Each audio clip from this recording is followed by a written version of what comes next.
जीवनाला एक आकार दिलेला असतो. आई वडील खूप महत्वाचे आपल्या जीवनामध्ये. बघा, ज्यांना हात नाही ना त्याला हाताची किंमत विचारावं, आणि ज्याला पाय नाही ना त्याला पायाची किंमत विचारा. जशी त्याचे आई वडील गेले ना महाराज, त्यांना त्यांच्या आई वडिलांची किंमत विचारा. खूप महत्वाचे असतात आपल्या जीवनामध्ये आई वडील. त्यांच्याशिवाय आपलं जीवन हे अधुरं असतं. मी नेहमी कीर्तनात सांगत असते, बघा, एक विंचवीण आहे आणि ती विंचवीण आपल्या पिल्लांना जन्म देते, पण नियतीने तिच्या बरोबर असायला खेळत असलाय ना मायबाप, ती तिच्या मुलांना दूध पाजवू शकत नाही. मग ती काय करते, मुलांना उचलते आणि टचकन आपल्या पाठीवर घेते.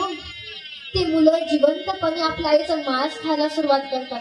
किती वेदना होत असेल ना त्या आईला. म्हणत असेल ती आई की एका कोपऱ्याला जाऊन बसावं, एका अंधारात जाऊन लपून बसू शकते हो, पण तिचं मन तिला परवानगी देत नाही हो.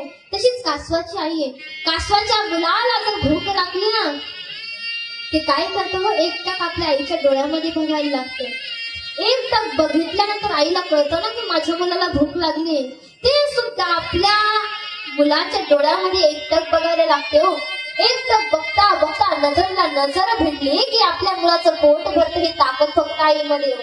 म्हणून नेहमी मी कीर्तनात सांगत असते, जोपर्यंत आपल्या माहेरी आपल्या आई वडील शिल्लक आहे ना, तोपर्यंतच माई शिल्लक आहे महाराज. म्हणून सांगत असते, महिन्याला का होईना, आठवड्याला का होईना, महिन्याला का होईना आपल्या आई वडिलांना भेटायला जा महाराज.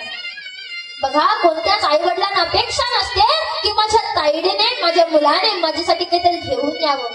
त्यांना फक्त एकच अपेक्षा हो की उभर का होईना माझ्या ताईडीने मला भेटायला यावं, मी मन भरून तिला पाहिन, ही अपेक्षा आई वडिलांची असते महाराज. म्हणून आई वडिलांना भेटायला जा. ज्या वेळेस तुम्ही सासरीवरून माहेरी जाता ना महाराज, त्यावेळेस तुमच्या पिशवीला वळकुटी हो, पिशवीला घडी आहे. पण ज्या वेळेस आपल्या माहेरीहून सासरी जातात ना, पिशवीला घडी नाही हो, पिशवी भरलेली आहे. कुठपर्यंत भरली हो, जोपर्यंत आपल्या माहेरी आपल्या आई वडील शिल्लक आहे ना, तोपर्यंत ती पिशवी भरलेली आहे. एक टक्के आपल्या माहेराहून आपल्या आई वडील गेले ना महाराज, ती रिकामी पिशवी घेताना तचकंडात पाणी येतो. जोपर्यंत माझे आई वडील होते ना, काहीच कमी पडू दिलं नाही. पण एकदा की माझे आई वडील गेले ना, मी पोरकी झाली या घरची. म्हणून बघा, नेहमी सांगत असते की आपल्या आई वडिलांची सेवा करा महाराज. आईचं तर सगळंच गुणगान गातात हो, पण त्या वडिलांचं काय हो. बघा, हाडाचं काळ रक्ताचं पाणी ते वडिलांनी आपल्यासाठी केलेलं असतं. त्याचे उपकार कधीच आपण फेडू शकत नाही हो. मला तर असं वाटतं ना, हे वडील हा शब्द एका वडाच्या झाडापासून निर्माण झालेला आहे. वडाचं झाड आहे महाराज, लहानसं मोठं होतं, त्याला पारंब्या फुटायला लागतात. मग ते काय करतो, आपलं सर्व पोषण हे पारंब्याला देऊ लागतं. बघा, त्या पारंब्या लहानशा मोठ्या होतात, एक दिवस जमिनीमध्ये रुजतात आणि त्याचे एक खेळदार वृक्ष निर्माण होतं. पण ज्याने त्यांना पोषणच दिलं ना, तोच एक दिवस खचू लागतो. म्हणून बघा, वडील हे आपल्यासाठी हाडाचं काळं रक्ताचं पाणी करत असतात महाराज. म्हणून म्हणताना बघा, आई ही रडून मागणी होती, पण सात्वन हे वडिलांनाच करावं लागतं महाराज. बघा, ज्या वेळेस आई आपल्याला उचलते ना, कुठे उचलते हो, आपल्या कड्यावर उचलते. कारण जे जग मी बघितलं ते तर माझ्या मुलांनी बघावं. पण ज्यावेळेस बाप उचलतो ना महाराज, खांद्यावर घेतो आपल्याला, जे मी सुद्धा बघितलं नाही ते माझ्या मुलाने बघावं, हे स्वप्न फक्त वडिलांचं आहे महाराज. म्हणून आई वडिलांसारखं उपकार आणि प्रेम आपल्यावर कोणीच करू शकत नाही महाराज. म्हणून आई वडिलांची सेवा करा. माऊली सुद्धा म्हणतात की सगळा तीर्थाचे धुरे जे का माता पितरे, त्या सेवे सिद्धी शरीरे लोन कीजे.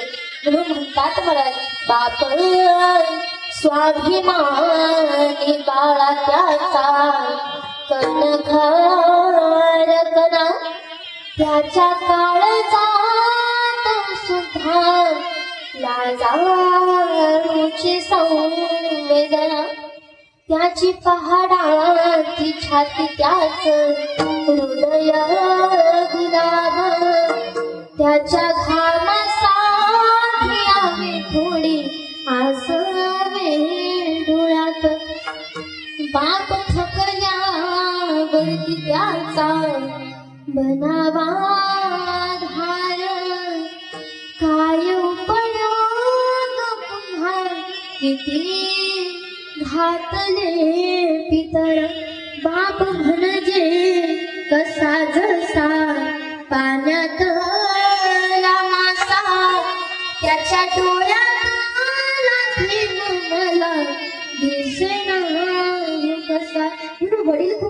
महत्वाची आहे आपल्या जीवनामध्ये. ती रडतात पण आपल्याला कधीच दिसत नाही हो. बघा, ज्या वेळेस लेक माहेरी सासरी जाते ना महाराज, बघा वडिलांना ही लेक खूप प्रिय असते हो.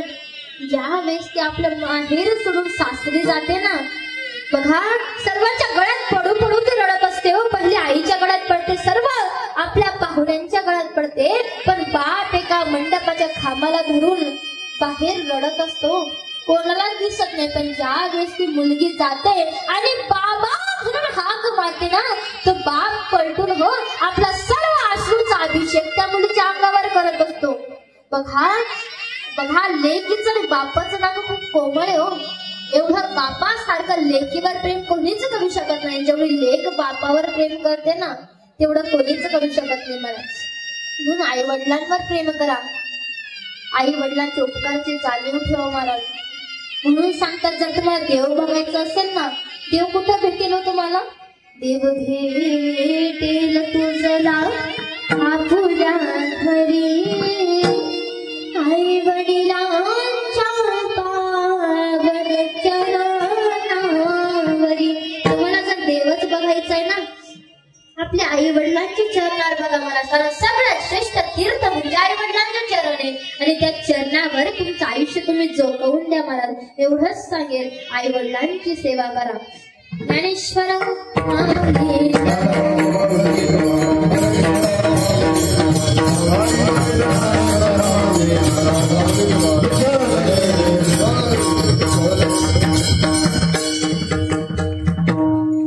बघा, माझ्या मुखातून काही वेडेवाकडे शब्द निघाले असेल ते माझ्या बुद्धीचे दोष, आणि जे चांगलं असेल ते माझे गुरुवर्य गयाबाई महाराज यादव, तसेच गुरुवर्य कावेरीताई घुमरे, आदिती देवीजी निकम यांचे बोल. म्हणून सर्वांनी आपले जे चांगले शब्द आहेत ते या ठिकाणून नेण्याचा प्रयत्न करा, आणि जे वाईट असेल ते मला माझे परत देऊन द्या. आपली लेक म्हणून मला सांभाळून घ्या. आणि या ठिकाणी